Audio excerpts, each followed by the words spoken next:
तर माझी एक मारवाडी फ्रेंड आहे आणि ती ही रेसिपी अगदी चविष्ट बनवते। तर राजस्थानची गट्टे की सब्जी तर तुम्ही ऐकलीच असेल, तर खूप जास्ती चविष्ट लागते आणि बनवायलाही अगदी सोपी आहे। तर मी माझ्या मारवाडी फ्रेंडकडनं ही रेसिपी शिकली आहे आणि विचार केला चला तुमच्यासोबत ही रेसिपी शेअर करते। तर चला बघूया।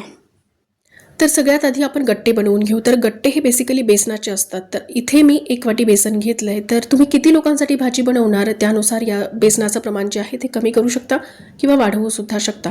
आता छोट्या वाटीने मी इथे दही घातलेलं आहे, म्हणजे छोट्या चमच्याने हे 3 ते 4 चमचे दही असेल। त्यानंतर यामध्ये थोडंसं तेल घालायचं आहे आणि धने आणि सोप मी खलबत्त्यामध्ये कुटून घेतली होती ती यामध्ये घातली आहे।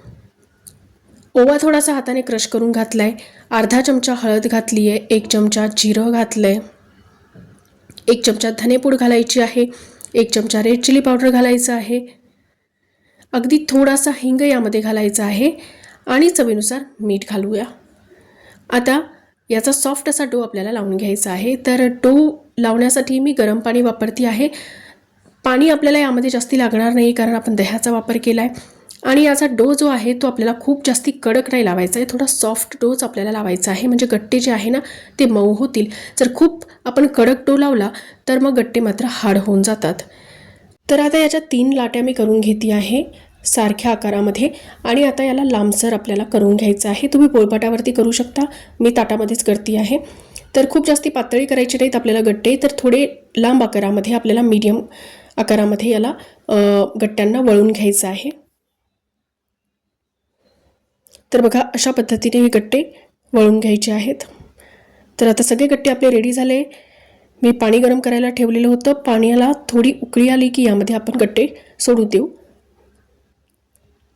तर गट्टे आता आपल्याला शिजवून घ्यायचे आहे। गट्टे शिजवताना त्याच्यावरती झाकण वगैरे ठेवायची गरज नाहीये। आता गट्टे शिजताय तोपर्यंत आपण दुसरी तयारी करून घेऊ। तर इथे 2 टोमॅटो, 2-3 लसणाच्या पाकळ्या, 1-2 हिरव्या मिरच्या आणि थोडीशी अद्रक मी घेतलेली आहे। आता हे सगळं काही आपण मिक्सरला वाटून घेऊ। त्यानंतर 1 वाटी दही घेतलंय, दही चांगलं फेटून घेतलंय। त्यामध्ये आता 1 ते 1.5 चमचा आपण रेड चिली पावडर घालू, 1 चमचा हळद, 1 ते 1.5 चमचा धनेपूड घालू आणि अगदी थोडासा गरम मसाला यामध्ये आपल्याला घालायचा आहे आणि दह्यासोबत हे मसाले मिक्स करून घ्यायचे आहे। दह्यासोबत जर आपण मसाले घातले तर दही फुटत नाही, तर त्याच्यामुळे मी दह्यामध्ये मसाले घालून घेते आहे। तर तुम्ही बघू शकता गट्टे सुद्धा चांगले बॉईल झालेले आहेत आणि गट्ट्यांवरती असे बबल्स यायला लागले की समजून घ्यायचं की गट्टे व्यवस्थित शिजलेत। आणि गट्टे आता आपण पाण्यातून बाहेर काढून घेऊ आणि गट्टे थंड झाले की याला छोट्या छोट्या आकारामध्ये कट करून घेऊ। तर बघा अशा पद्धतीने मी सगळे गट्टे कट करून घेते आहे। तर आता एका कढईमध्ये थोडं तेल घेतलंय, तेल गरम झालं की यामध्ये 1 चमचा जिरं घालू, अगदी थोडासा हिंग घालायचा आहे आणि आपण ही टोमॅटो आणि मिरचीची जी प्युरी करून ठेवली होती ती यामध्ये घालून घेऊ आणि लसण, अद्रक आणि टोमॅटोचा कच्चेपणा जाईपर्यंत आपण याला परतून घेऊ।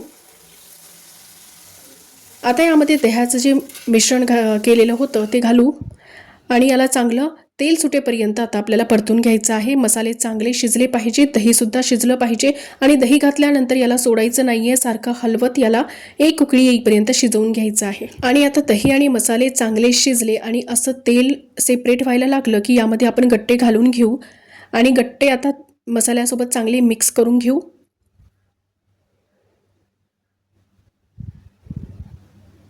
आता यामध्ये वरतून चवीनुसार मीठ घालून घेऊ।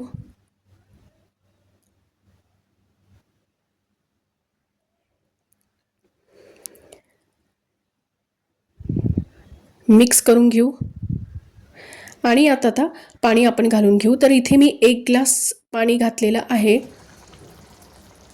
तर ही भाजी थोडी घट्टच असते, जास्ती पातळ चांगली लागत नाही। तर इथे मीडियम ग्लासने मी 1 ग्लास पाणी इथे घातलेलं आहे। तर आता भाजी 10 ते 15 मिनिटं चांगली शिजवून घ्यायची आहे। वरतून कोथिंबीर घालून गार्निश करून घेऊ आणि चमचमीत अशी गट्टे की सब्जी आपली बनलेली आहे। एकदा नक्की या पद्धतीने गट्टे की सब्जी तुम्ही बनवून बघा, खूप चविष्ट लागते। तर ही भाजी चपाती, पुरी किंवा राईस सोबत तुम्ही खाऊ शकता। रेसिपी आवडली असेल तर व्हिडिओला लाईक करा आणि चॅनलला सबस्क्राइब करणे विसरू नका।